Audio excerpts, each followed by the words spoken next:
este primer servicio, hermanos, como ustedes saben, estamos estudiando la Biblia libro por libro.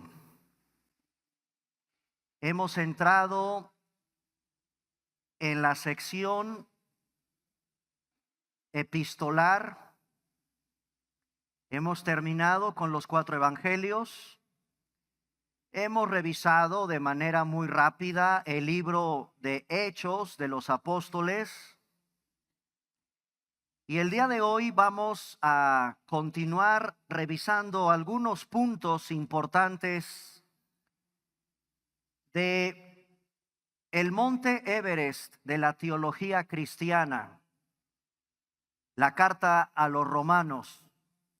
Creo que todos sabemos qué es el Monte Everest. La cumbre, lo más alto, lo más sublime de la expresión doctrinal que el Señor nos ha dejado en su palabra, está en la carta que el apóstol Pablo le dictó a Tercio. En realidad, Tercio es el que escribe, es el amanuense, el secretario que escribió esta carta.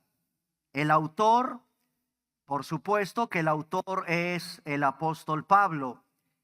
Estamos revisando algunos aspectos interesantes de la carta del apóstol Pablo a los romanos. Todos los cristianos tenemos que leer, estudiar, aprender la carta a los romanos, sin ninguna excepción. Es una carta magistral, doctrinal, con una profunda enseñanza para nosotros de comprender tantos temas que son vitales para el crecimiento de cada uno de nosotros como cristianos. No me levanten la mano, hermanos, pero estoy seguro que pocos cristianos podrían desarrollar el tema de la justificación. Otros quizá ni idea tienen lo que significa la propiciación. Otros cristianos a lo mejor no tienen claridad con el tema de la expiación. ¿Y qué decir del tema de la santificación? ¿Qué es? ¿Sabes lo que es la santificación, por ejemplo, progresiva? ¿Por qué si somos cristianos y la Biblia hasta nos llama santos, por qué sigo pecando? ¿Conoces el tema de la glorificación? ¿Has considerado el tema de la adopción? Todos estos son términos propios de la doctrina que el apóstol Pablo desarrolla en la carta precisamente de Romanos. Con razón, desde el siglo IV, el teólogo Crisóstomo consideraba tan importante el estudio de esta carta que 2 veces a la semana Crisóstomo leía Romanos, estudiaba Romanos 2 veces a la semana, toda la carta del apóstol Pablo a los romanos. Martin Lloyd-Jones, que es otro prominente predicador del siglo XX, pasó 16 años estudiando Romanos. Martin Lloyd-Jones, que les recomiendo mucho, consigan sus libros, revisen sus predicaciones, conozcan quién es este ex médico de Inglaterra, dejó su profesión de médico por pastorear en Inglaterra y fue un hombre apasionado por la enseñanza, apasionado por las escrituras.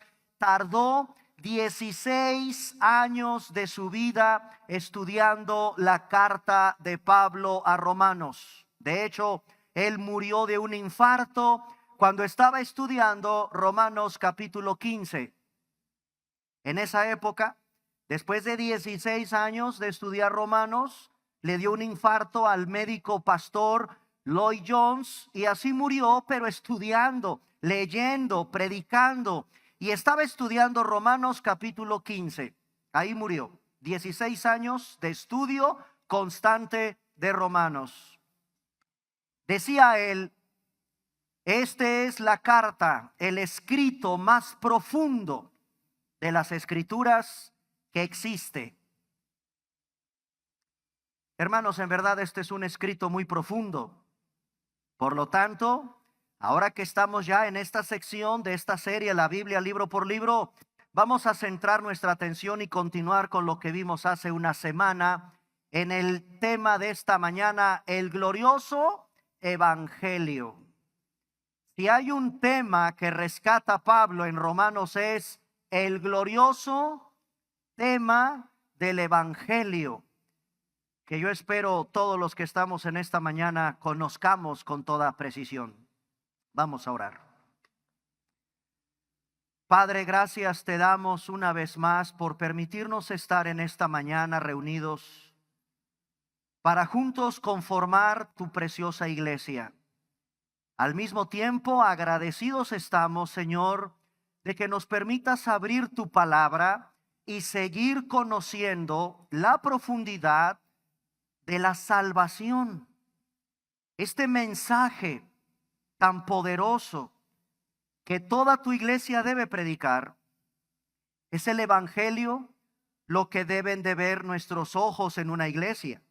Desde que lo cantamos, lo vivimos, lo creemos, lo estudiamos y lo debemos de predicar a un mundo completamente alejado de ti.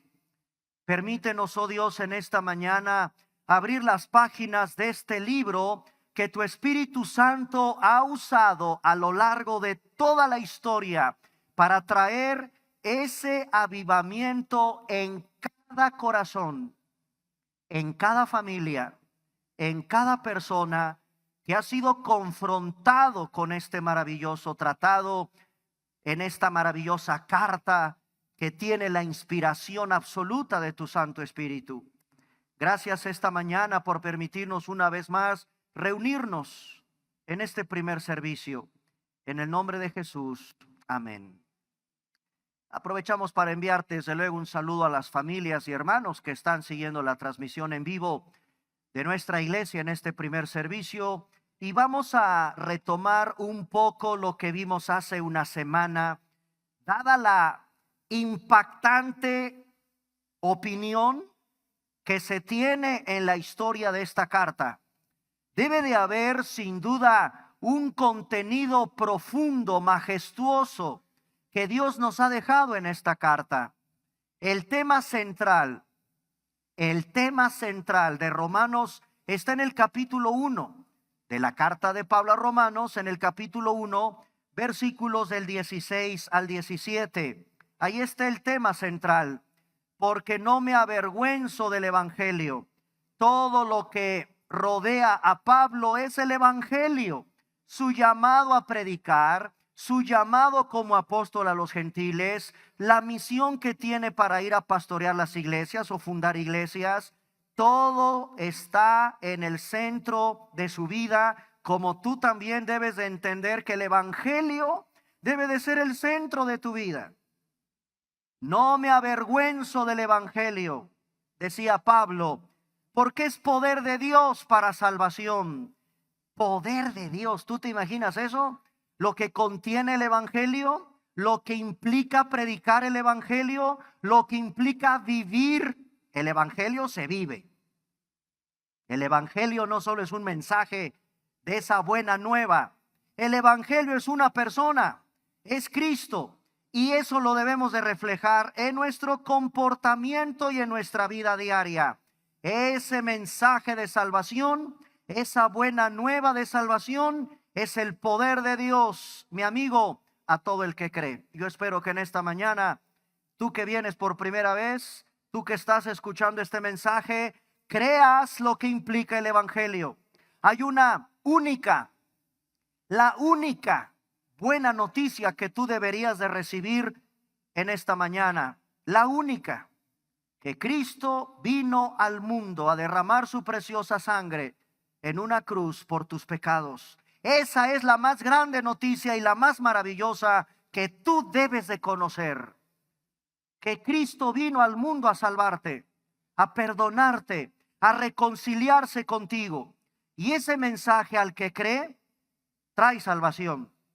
Dice Pablo, al judío primeramente, pero también la salvación el Señor diseñó que fuera para alcance de todos los que eran ajenos a la nación de Israel. Y ahí estamos tú y yo como parte de ese pueblo gentil.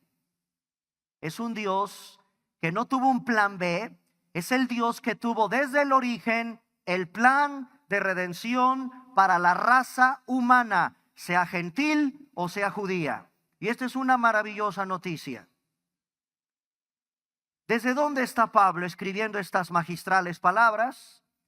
Posiblemente se encuentra en Corinto, en Grecia, por allá del año 56, año 59 después de Cristo, después de su tercer viaje misionero.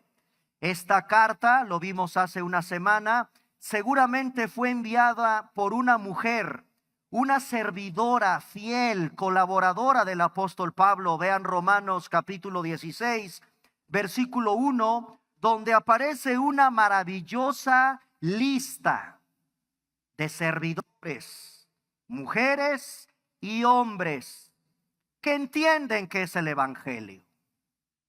Sin duda, viven lo que es el evangelio, han comprendido lo que el Señor hizo en salvación por cada una de estas personas que Pablo quiere mencionar por nombre. Y comienza en el capítulo 16, verso 1, con una mujer llamada Febe. La historia nos dice, hermanos, que seguramente esta mujer que describe Pablo en el capítulo 16, verso 1, nuestra hermana Febe, la cual es una servidora, eso entiéndase por la palabra diaconisa, de la iglesia en Cencrea. En esa región hay una iglesia y como en toda iglesia hay servidores. Aquí se encuentra una preciosa mujer, fiel, leal, que seguramente fue la que lleva la carta hasta Roma. Y por eso la tenemos ahora en nuestras manos. Es gracias a la fidelidad seguramente de una servidora como Febe. Yo les decía hace una semana, hermanos, que quisiera yo enfocarme porque a partir de aquí, de esta carta, después que sigamos avanzando en esta serie, pues seguiremos hablando del apóstol Pablo. Entonces yo quiero dedicar estos minutos a retomar lo que vimos hace 8 días. ¿De quién es Pablo? ¿Qué sabemos del apóstol Pablo? El apóstol llamado a los gentiles. Su nombre era Saulo también. Era un perseguidor de la iglesia. Era un injuriador. Era un blasfemo. Era un asesino. Era brutal la persecución que Saulo de Tarso había provocado en la iglesia. Todo eso lo sabemos. En Filipenses capítulo 3, versículo 5, nos recuerda de qué tribu era. Dice Pablo a Filipenses, a la iglesia de Filipenses, en el capítulo 3, rápidamente, Filipenses capítulo 3, versículo 5, nos recuerda que fue como buen judío, riguroso cumplidor de los rituales y de la ley judía. Fui circuncidado, dice Filipenses 3:5, al 8º día. Soy del linaje de Israel. Soy de la tribu, y ahí está, de la tribu de Benjamín, hebreo de hebreos. Y eso, ¿sabes qué significa? Que su ascendencia no hay mezcla con ningún gentil. Es una raza pura, judía. Hebreo de hebreos implica que mis abuelos, mis tatarabuelos no tuvieron una relación, no nos mezclamos con gentiles, somos una raza pura. Hebreo de hebreos, dice el capítulo 3, versículo 5, en cuanto a la ley, fue fariseo. Sabemos en el versículo 6 que fue un celoso perseguidor de la iglesia. En cuanto a la justicia, que es la ley, él se jacta de haber sido un hombre irreprensible. Llama la atención también, hermanos, que a pesar de este presumido currículum, este hombre va camino al infierno. Con todo y su circuncisión al 8º día, con todo y que se era parte del linaje de la casa de Israel, con todo y que es miembro puro de la tribu de Benjamín, porque no hay nada de raza mezclada con gentiles. En cuanto a la ley, era adepto de una de las sectas más rigurosas en la época de Cristo, como eran los fariseos, que surgieron en el periodo intertestamentario. Dice que en cuanto a la justicia, que es la de la ley, él se considera, como lo fue por cierto Martín Lutero en su religión, irreprensible. Querían guardar su religión. Sí, pero Pablo reconoce: soy un pecador que necesito de la salvación que Cristo proveyó para mí. Y todo, decía Pablo, todo lo tengo por estiércol. Todo con tal de haber sido ganado para Cristo. Era ciudadano romano, hermanos. Vean Hechos 16:37. Y gracias a que el Señor lo llamó, en Hechos capítulo 16, versículo 37, vean el capítulo 16, versículo 37 de Hechos. Pablo les dijo: después de azotarnos públicamente sin sentencia judicial. Y Pablo nos da una parte de su currículum de vida que era muy importante, porque su llamado era comparecer ante reyes, gobernantes de esta época. Y en esta época el imperio romano dominaba. Miren lo que hizo Dios también con un romano. Pablo tiene la ciudadanía romana. Todos los que estudian el derecho romano saben que la ciudadanía romana en esta época se adquiría comprándola o adquiriéndola por nacimiento. Pablo la adquirió por nacimiento, seguramente al haber nacido bajo una provincia considerada romana. Dice Pablo en Hechos capítulo 16, Hechos capítulo 16, sí, versículo 37, pero Pablo les dijo: después de azotarnos públicamente sin sentencia judicial, siendo ciudadanos romanos, nos echaron en la cárcel. ¿Y ahora nos echan encubiertamente? No, por cierto, sino que vengan ellos mismos a sacarnos. Pablo entendía el privilegio, los derechos que tenía por ser ciudadano romano. Por eso a él no lo crucificaron. A él le aplicaron la pena capital de una manera de muerte digna para los romanos, y esa era la decapitación, no la crucifixión.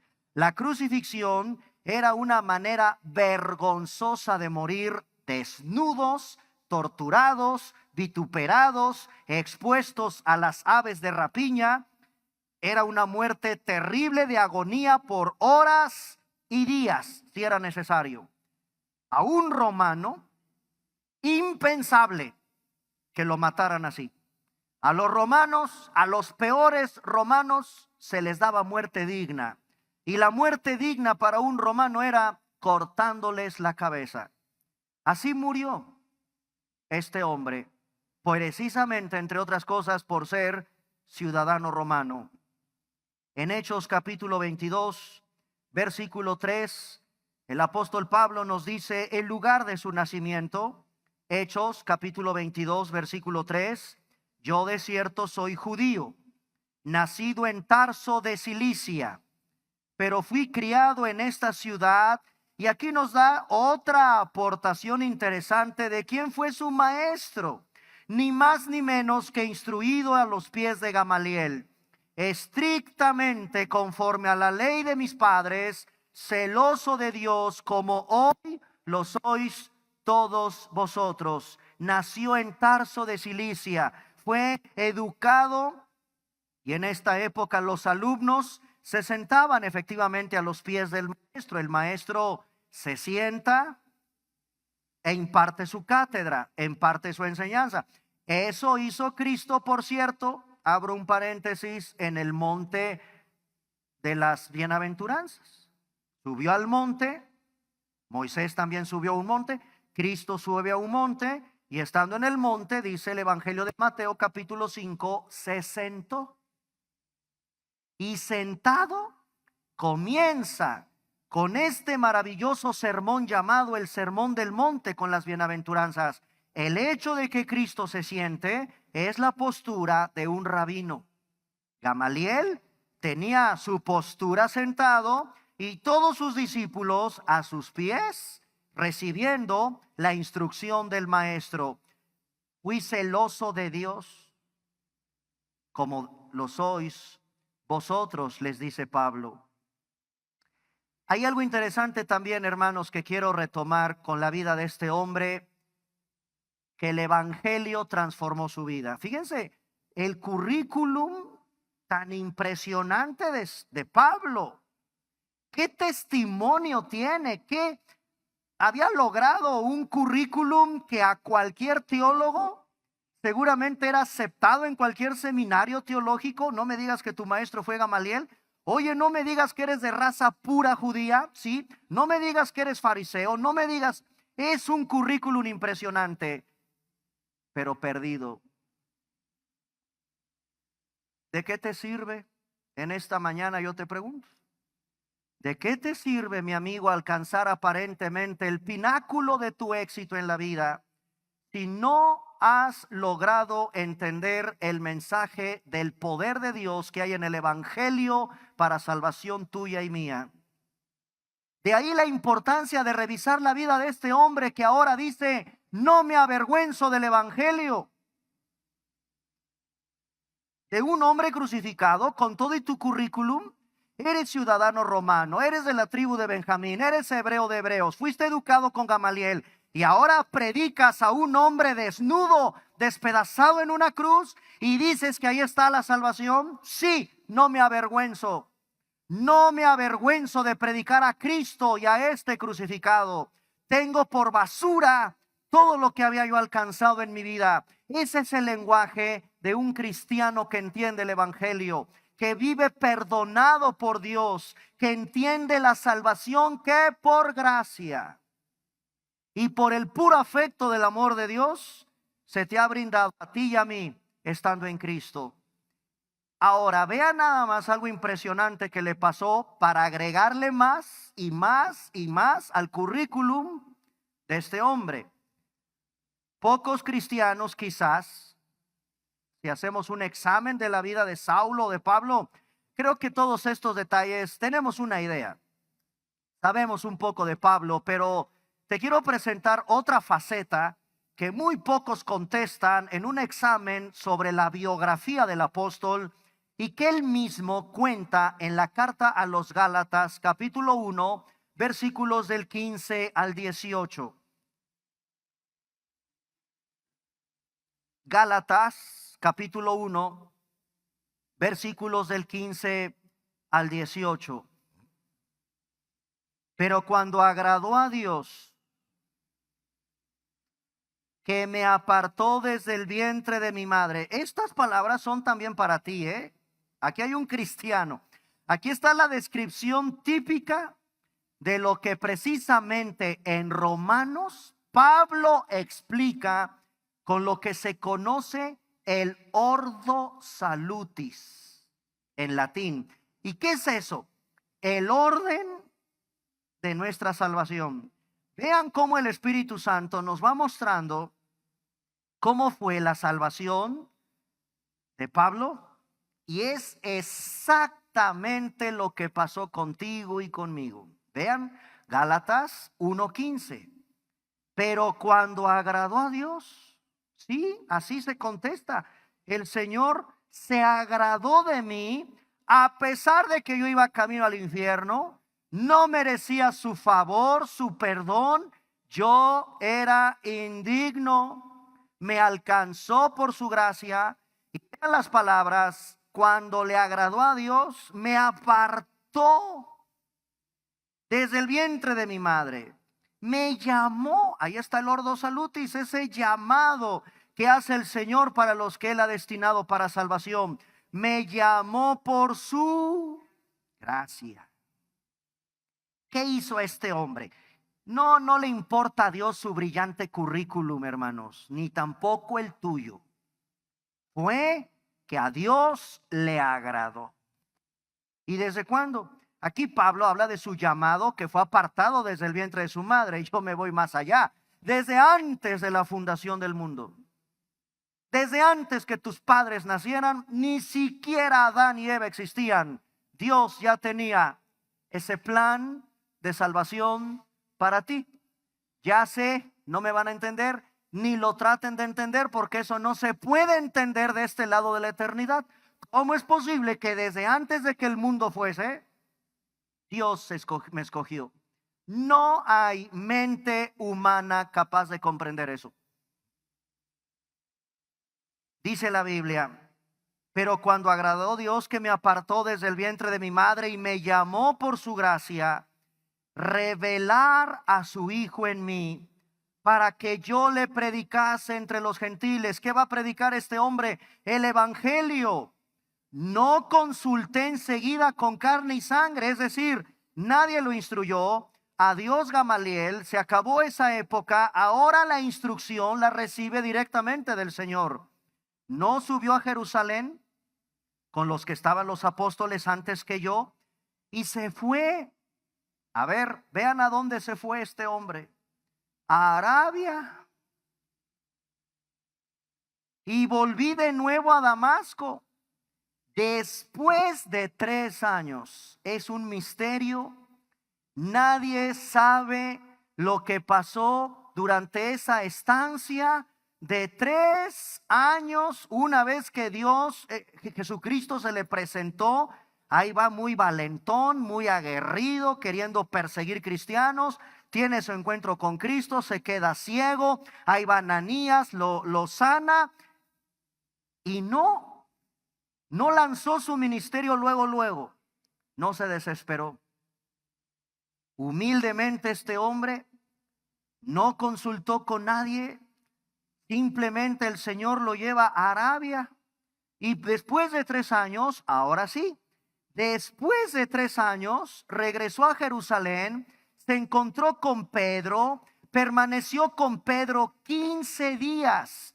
Versículo 19, no vi a ningún otro de los apóstoles, sino a Jacobo. También tuvo un encuentro con Jacobo, el hermano del Señor. Esto es interesante, hermanos, porque sin duda hay una formación, hay algo que pasó en la vida de este hombre después de su conversión. De acuerdo a un orden cronológico, Pablo más o menos ha detenido una conversión camino a Damasco por ahí del año 33, año 34 después de Cristo. Y con estos detalles, haber tenido su encuentro con el Señor y haber sido discipulado con el Señor, porque no consultó ni con carne ni con sangre, sino que Cristo mismo le va mostrando su llamado y todo lo que él iba a enseñar, cubre los requisitos para ser apóstol. Este hombre cubrió los requisitos para ser apóstol. Vio al Señor resucitado y directamente fue discipulado por él.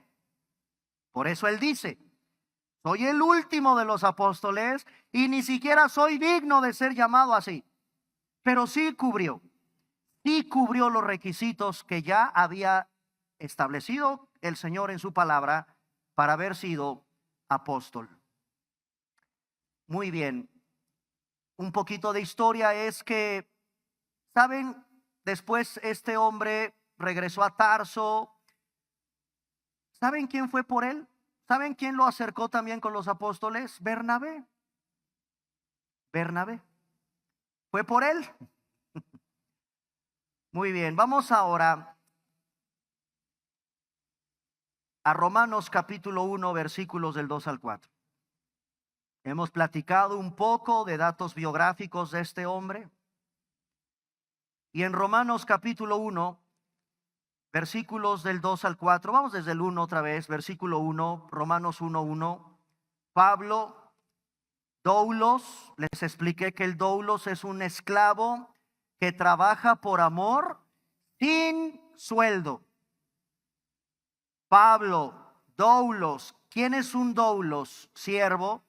Nosotros en el español decimos esclavo, siervo. Este hombre se considera un esclavo de Jesucristo que trabaja por amor y sin recibir sueldo. Dice que es apóstol. Claro, cubre los requisitos. Dios mismo lo llamó al apostolado, es decir, enviado, a alguien que es enviado. Él cubrió los requisitos de Hechos capítulo 1, versículos del 21 al 22. Y dice, apartado.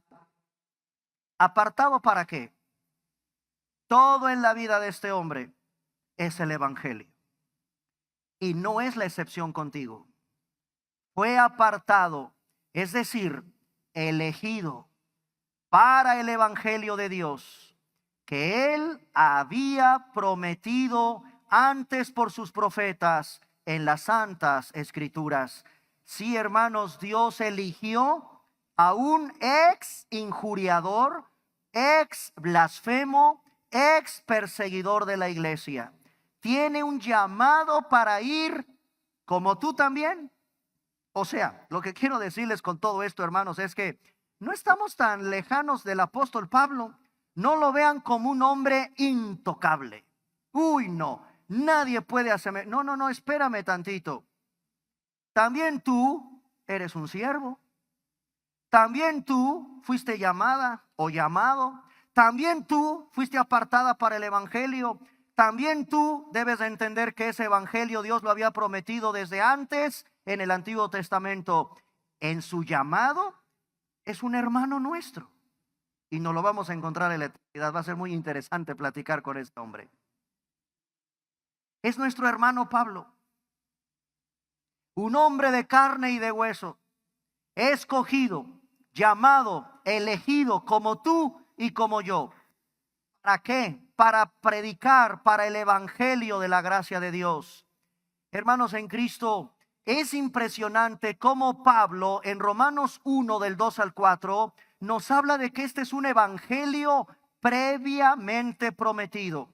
Es el evangelio acerca de Cristo Jesús. Así que cuando tú compartas el evangelio, qué bueno que das tu testimonio, pero tu testimonio no es el evangelio. Cada que tú compartas de la salvación que Cristo hizo contigo, el testimonio que compartas no es propiamente el evangelio. El evangelio se trata siempre de Cristo. Y está bien, cuenta tu testimonio, pero no te olvides de esa cruz. De la cruz, de lo que pasó en esa cruz y de lo que Cristo hizo por ti y por mí en esa cruz. En el versículo 5 vemos la motivación. Vean una motivación en Romanos 1:5. Por quien recibimos la gracia y el apostolado para la obediencia a la fe en todas las naciones. Y ahí está esa motivación, hermanos, que tú y yo debemos de tener siempre. Que no te motive predicar el evangelio el infierno. No. El infierno no es la motivación más alta que tú tengas para hablarle a tu familia, que por supuesto hay una carga, una preocupación por su salvación, pero no es el infierno. No debe de ser el infierno, no es la prosperidad, no es otra cosa más que el amor a Dios, el amor que tú y yo le tengamos al Señor, el amor a su nombre. El evangelio es la vida de Cristo, no la tuya. Todo debe estar centrado no en el hombre, debe de estar centrado en Cristo. El centro del evangelio, el centro de esta historia es Cristo. En tu testimonio tú no te pongas como el centro. No, el centro es el Señor. El hombre es el Señor. Y la motivación que tiene Pablo, vean lo que dice. Para la obediencia a la fe en todas las naciones, versículo 5, por amor de su nombre. Miren tercera de Juan. Vean tercera de Juan, por favor, en sus Biblias.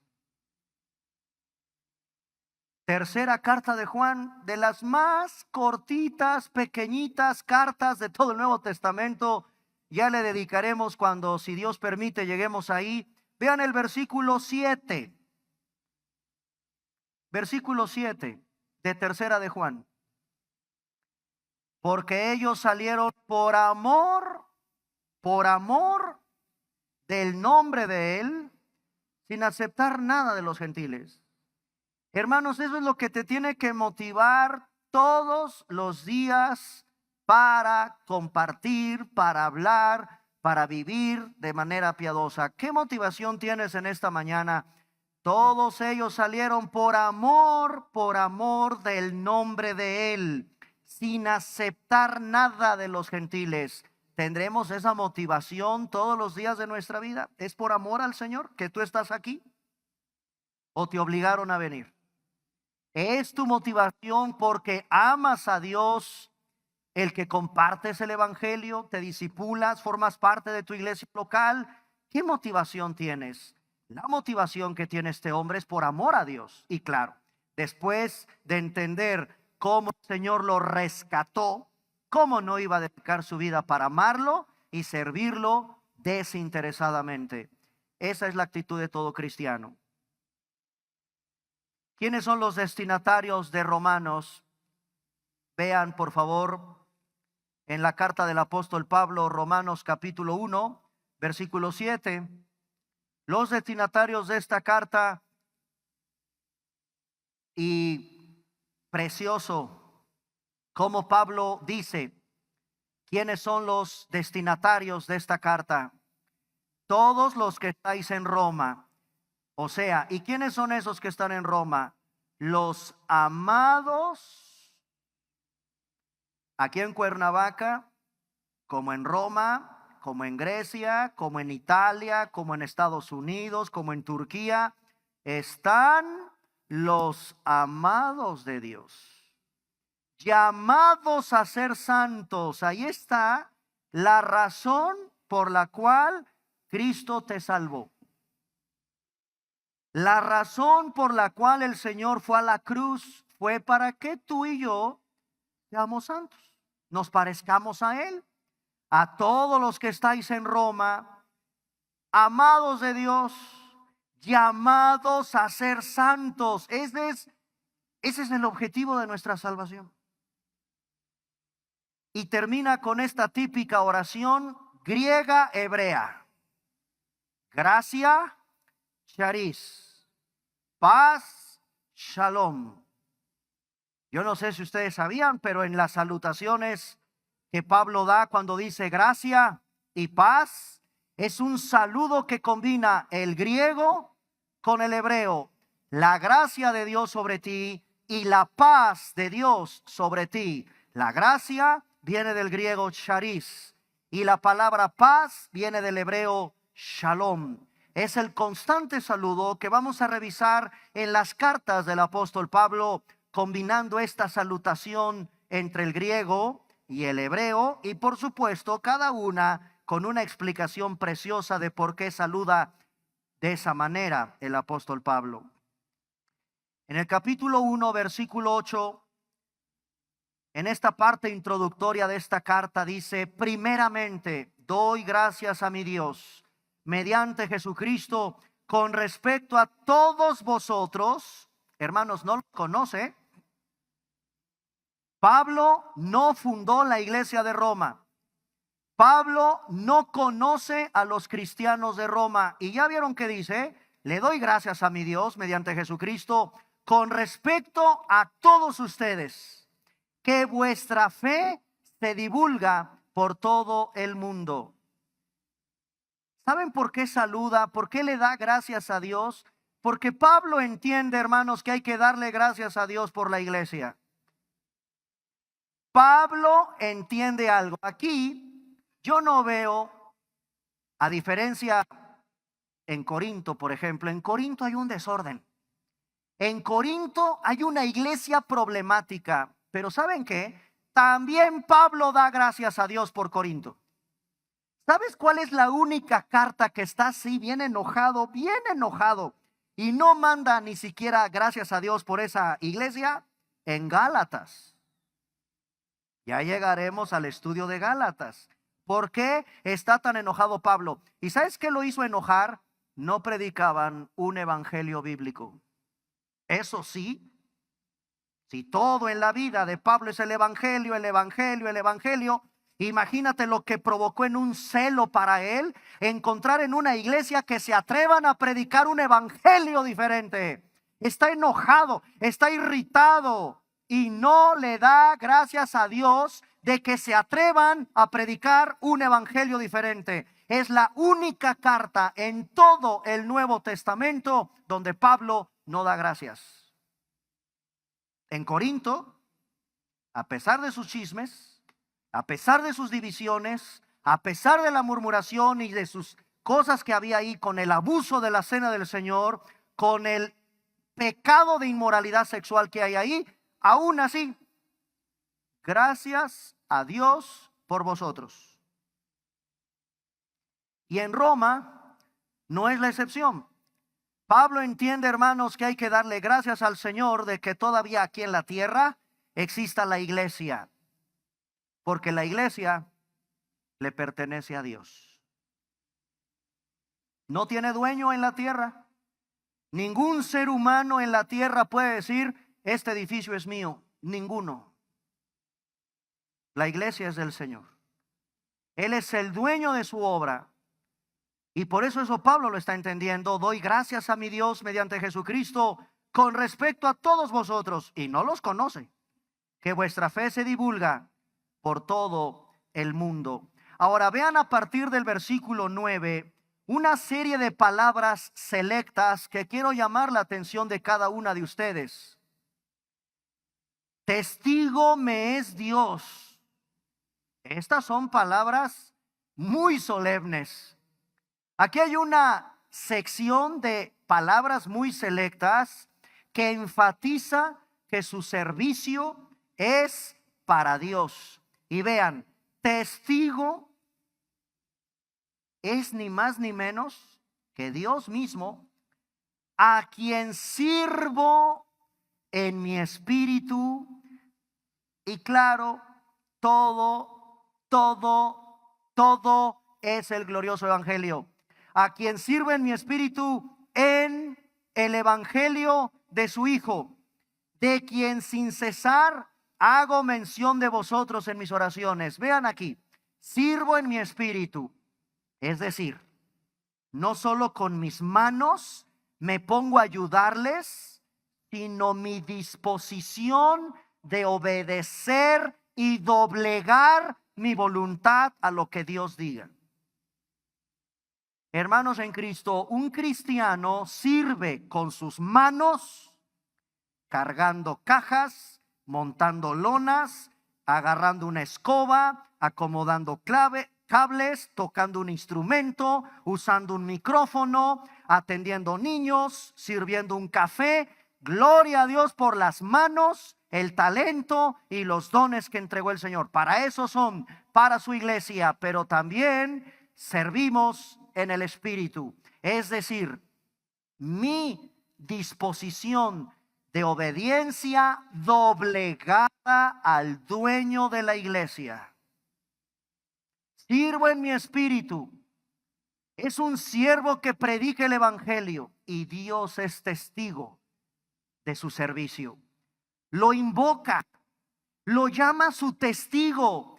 Esto me habla de que es un hombre que sirve con limpia conciencia. Con limpia conciencia. Sirvió centrado en la palabra, predicando el evangelio, y claro, también está motivado por su vida de oración. Sirvió motivado por la oración. Ahora vean algo impresionante en la vida también de este hombre. Versículo 10. Rogando en su vida de oración, rogando que de alguna manera tenga al fin, y ahí está la típica oración de un cristiano: por la voluntad de Dios, quiero ir a Roma. Me encantaría, mis amados hermanos, visitarles en Roma. Pero él entiende que Dios es soberano. Quiero ir a verlos, versículo 11, para comunicaros algún don espiritual a fin de que seáis confirmados. Versículo 12, vean por qué quiere ir Pablo, vean qué maravilla. Quiero ir a Roma para hacer, no dice para presentarles lo nuevo que he aprendido del Evangelio, para darles una cátedra del griego koiné, para mostrarles, no. Quiero ir con ustedes para que mutuamente, eso es la iglesia, mutuamente nos confortemos por la fe que nos es común, a ustedes y nosotros, o conmigo. Quiero ir a verlos. Qué hermosa motivación, qué hermoso deseo. Quiero ir a verlos, pero entiende algo, Pablo, y yo espero, mis hermanos, que en esta mañana comprendamos algo. La voluntad de Dios, cuando decimos, ¿verdad?, en nuestras oraciones, por ejemplo, yo ahorita les digo, el próximo domingo vamos ahora a continuar con Corintios. Primero Dios, si Dios quiere. Tú también tienes que orar de esa manera. Hoy en la noche, pastor, si Dios quiere. Al rato vamos a ir a comer, si Dios quiere. Es que me quiero ir de vacaciones ahora en diciembre, si Dios quiere. Hermanos en Cristo, vean qué hermoso. La voluntad de Dios es un tema recurrente a partir de todas las cartas del apóstol Pablo. ¿Por qué? Porque representa la orquestación de la soberanía de Dios sobre mi vida. Tú debes de ser proactivo, pero Dios decide. Tú haz lo que te toca hacer. Sé proactivo. Claro, hacemos planes. Sigue con tus planes. Claro, tienes proyectos en la vida, pero no se te olvide, Dios decide. Observa lo que pasa. Observa lo que no pasa y dale gracias a Dios. ¿Por qué, Señor, se cerró esa puerta? ¿Por qué pasó esto? ¿Por qué ya no llegué a esa reunión? ¿Por qué me cancelaron? ¿Por qué? Siempre estamos con una tendencia, es que no salieron las cosas como yo quería. Sí, fuiste proactivo. Está bien que seas proactivo, pero yo te quiero aconsejar algo aquí. Este hombre quiere ir a la iglesia de Roma, quiere ser confortado por sus hermanos. Son muy buenos deseos. Es un hombre proactivo. Hizo todo lo que estuvo a su alcance quizá para ir a Roma. Observó lo que pasó, pero también observó lo que no pasó y le da gracias a Dios. ¿Así es nuestra actitud? ¿O nos vamos a emberrinchar, enojar? No salieron las cosas como yo quise. Y eso que voy a la iglesia, y eso que sirvo al Señor, y esto que ahora yo vivo más en santidad y leo más la Biblia, y no, hermanos, no, espérame. Es que tú tienes que entender que Dios orquesta en tu vida su soberanía. Este hombre quiere ir a la iglesia, ¿y qué creen? No llegó. Bueno, sí llegó, pero en cadenas. O sea, Dios le contestó esa oración, pero no fue a la manera bonita. Quiero ir a la iglesia de Roma, abrácenme, vamos a predicar, vamos a hacer un picnic. Hermanos, quiero compartir con ustedes. Oigan, oren por mí, quiero orar por ustedes. Qué hermoso es esa comunión. No, hermanos, Dios no le concedió eso. Sí fue a Roma, pero en las condiciones que Dios decidió. Preso.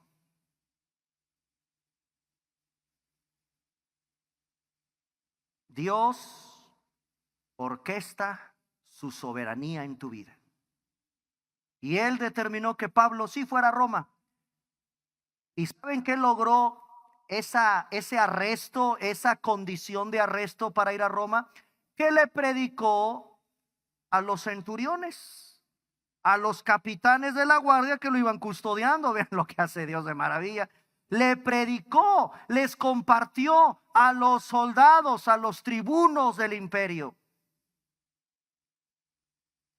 Dios no se te olvide, jamás. Tú sé proactivo, pero Dios decide. En Romanos 1, versículos del 11 al 13 que leímos, deseo verlos para comunicarles algún don espiritual. ¿Saben qué, hermanos? Quiere ir a dar. quiere dar, no quiere quitar, no quiere restar.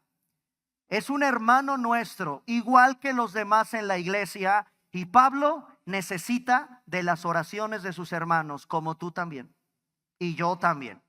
Tú necesitas de las oraciones de tus hermanos, y yo necesito de las oraciones de mis hermanos.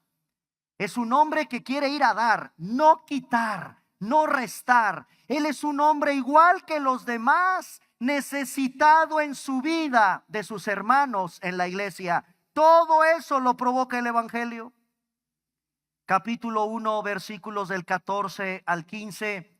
A griegos, a no griegos, a sabios y no sabios, vean cómo él se considera una persona deudora. Es decir, a los perdidos, estoy en deuda con los perdidos. ¿Y quiénes son los griegos? Los sabios. ¿Y quiénes son los griegos? Los educados. ¿Y quiénes son los gentiles? Los bárbaros, los ignorantes, todos los demás.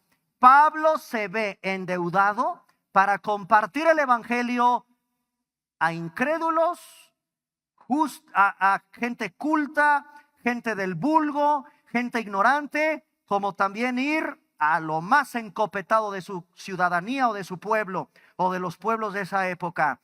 Hermanos, vemos de esta manera también la urgencia de predicar el evangelio como una deuda que tienes.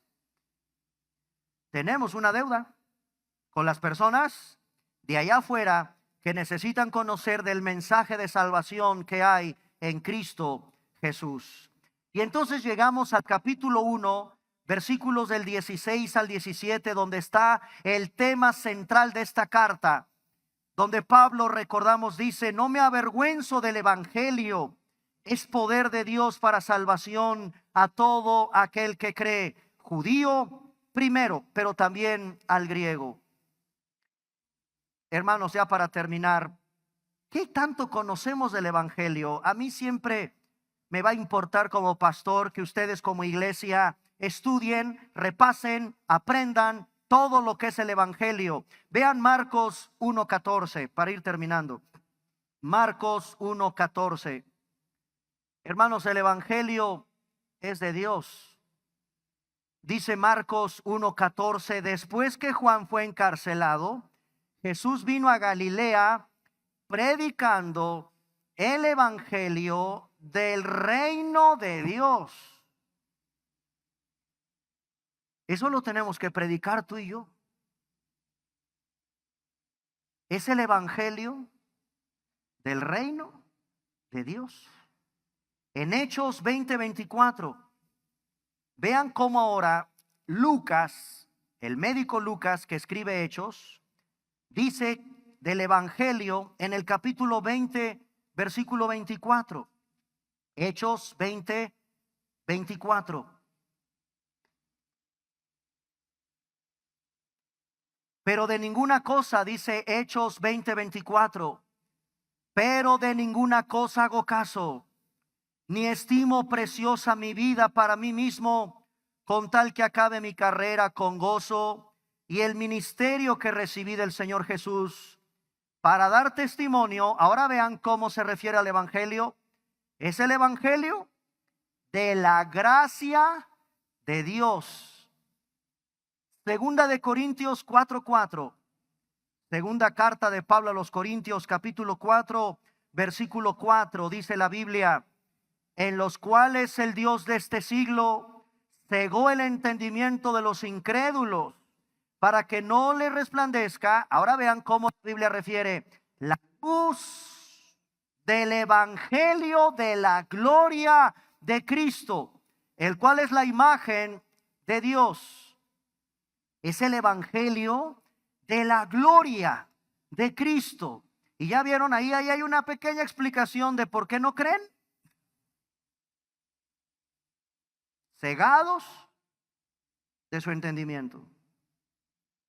El único que quita esa ceguera es el Espíritu Santo con el poder del evangelio.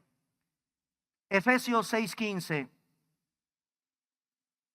En Efesios encontramos otra característica de cómo se describe el evangelio. Efesios capítulo 6, versículo 15. Calzados los pies con el presto, y ahí está en esa famosa vestimenta de la armadura, el evangelio de la paz. Entonces, ¿cuánto hay que aprender del evangelio? Mucho. Es el evangelio de Dios, es el evangelio de su gracia, es el evangelio de su gloria, es el evangelio de la paz. Con razón Pablo vive en el evangelio, predica el evangelio, entiende el evangelio y su vida debe reflejar el evangelio. El evangelio. Muy bien, quiero terminar con una definición de John Cheeseman. ¿Qué es evangelizar? Porque, bueno, ya no quiero ahora darles, ya lo hicimos aquí en la iglesia con todos los grupos de estudio que tenemos, ya tomamos un curso de evangelismo. Bueno, aquí con ustedes, hermanos, quiero darles la definición más bíblica de lo que es evangelizar. El autor John Cheeseman, y vean lo que dice. Evangelizar es declarar con base a la autoridad de Dios lo que Él ha hecho para salvar a los pecadores, advirtiendo a los hombres de su condición perdida, guiándolos a que se arrepientan y que crean en el Señor Jesucristo. Eso es evangelizar. Es declarar con base a la autoridad de Dios lo que Él ha hecho para salvar a los pecadores. Y no tengas miedo, adviérteles a los hombres de su condición perdida, guíalos a que se arrepientan y a que crean en el glorioso y poderoso nombre del Señor Jesucristo. Con eso estás evangelizando. Espero en Dios que la iglesia tenga esa carga por ser una iglesia que evangelicemos a todas las personas. Es nuestro llamado. Es la gran comisión que el Señor nos entregó a todos nosotros. Vamos a ponernos de pie, vamos a orar.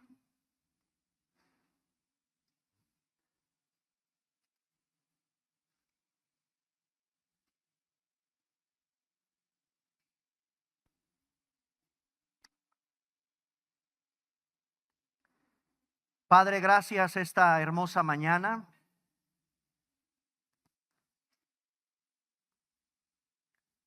Por permitirnos aprender una vez más acerca del glorioso.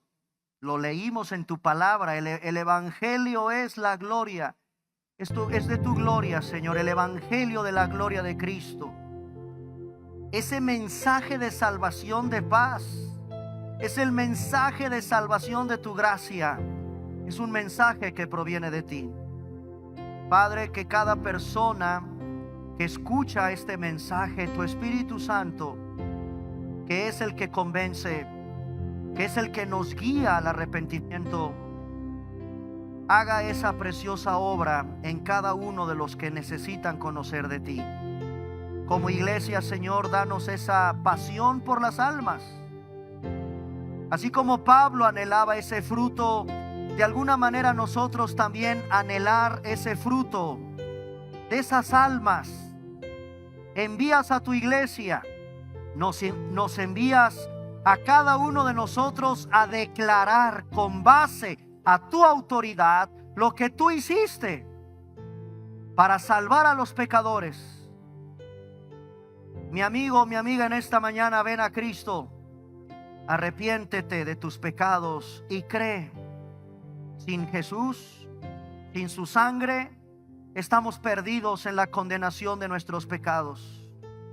Dios envió a su Hijo porque tenemos un grave problema. Dios envió a su Hijo a este mundo, a un mundo donde entró el pecado por nuestros padres. Hay un grave problema que tú y yo engendramos, heredamos, y es una naturaleza pecaminosa que nos lleva a la muerte. La muerte, mi amigo, es el sueldo, es la paga miserable del pecado. Muerte. La paga, entiendas, el sueldo miserable. No hay otra palabra para describir la miseria del pecado. El sueldo, la paga, es muerte. No solo la muerte física, sino la espiritual. Separados eternamente de nuestro Creador. En esta mañana, mis amigos, mis hermanos que me escuchan, aprendamos más. Hay mucho más que aprender de este glorioso evangelio de la gracia salvadora de Dios sobre los pecadores, a los que en esta mañana se arrepienten, cambian su manera de pensar. Y mi amigo, tú te sometes al señorío de Cristo. Ríndete a Él. Entrégale en esta mañana tu vida. Ven a Cristo así como estás. De hecho, nadie está limpio. Nadie está exento de ser pecadores. Dios envió a su Hijo a morir en esa cruz por cada uno de nosotros. Y eso lo vamos a seguir cantando por toda la eternidad. Y por eso también, Señor, a través de este canto te seguimos glorificando como iglesia. En el nombre de Jesús. Amén.